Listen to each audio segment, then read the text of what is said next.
will you use the subpoena power to investigate the Democratic members of Congress for un-Americanism?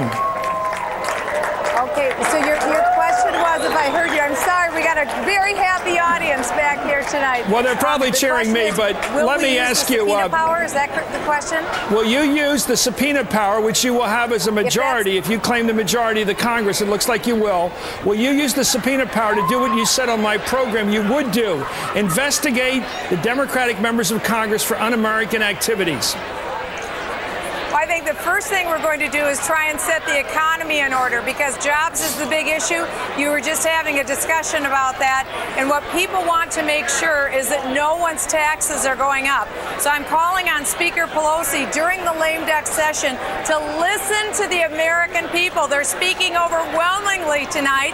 Don't raise our taxes. Stop the out-of-control spending.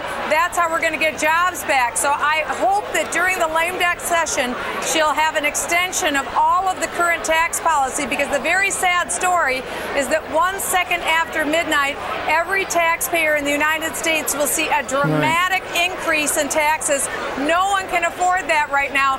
That's job one for the United States Congress. We better listen to what the people have been saying, and we better do what they're asking us to do. Well, your colleague, Congressman Issa, who's going to chair the Oversight and Government Reform Committee, has said he will use the subpoena power to investigate this administration. You have said on my program to me that you want to see the Democratic members of Congress investigated by the media. You put it that way. You wanted us to investigate the Democrats for un-American attitudes. I just want to ask you, do you stick with that plan? Do you want us to do it, or will you do it with the subpoena power? Who do you want to investigate the Democratic members of Congress for un-American thinking? Well, the plan that I've been talking about all through this election is really four things, and I would encourage the new Republican leadership to take this on as the agenda in 2011, and it's very simple. It's keep the current tax policies so no one has increased taxes. Number two, we need to put a full-scale repeal of Obamacare, pass through the House, hopefully it can get through the Senate, and then number three, we need to make sure that we secure the United States borders, and number four, we need to make sure that we don't have a huge increase in national energy tax. Those are the four issues that the American people want the Congress to deal with, because they want to get certainty back into the economy. Right. What this election shows is that people believe in this country. They love free enterprise. They love capitalism. They want to make sure that we have jobs going forward. Let me ask you, Congresswoman Bachmann, are you hypnotized tonight? Has someone hypnotized you? Because no matter what I ask you, you give the same answer. Are you hypnotized? Has someone put you under a trance tonight? Did you give me the same answer no matter what question I put to you? I think the American people are the ones that finally are speaking tonight. We're coming out of our trance. Really, we're coming out of our nightmare. Okay, so I think people are thrilled tonight. I imagine that thrill is probably maybe not quite so tingly on your leg anymore. I know you get that. Your sign holder has already raised that issue. Well, someday we'll have you on the show again, and we'll get to the investigations. But congratulations. I know you will never be defeated on your philosophy, which is to investigate everyone for everything. Which is free markets and embrace the principles of our founders. Okay, thank you very much, Congresswoman Michele Bachmann, who seems to be in a trance, but thank you. Back to you, Keith.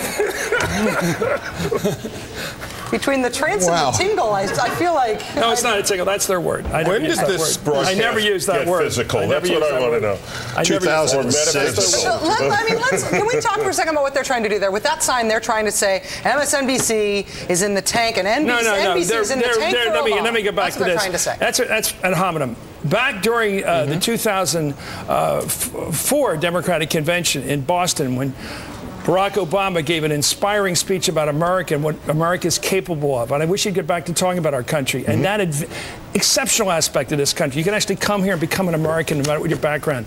That wonderful aspect that a lot of people believe in about our country as the wonderful aspect of our country that is exceptional. Something Senator Rubio just talked about. I was thrilled by that, and I said so. And physically thrilled. When people talk about this country, I do it that way. I am overwhelmed by this country.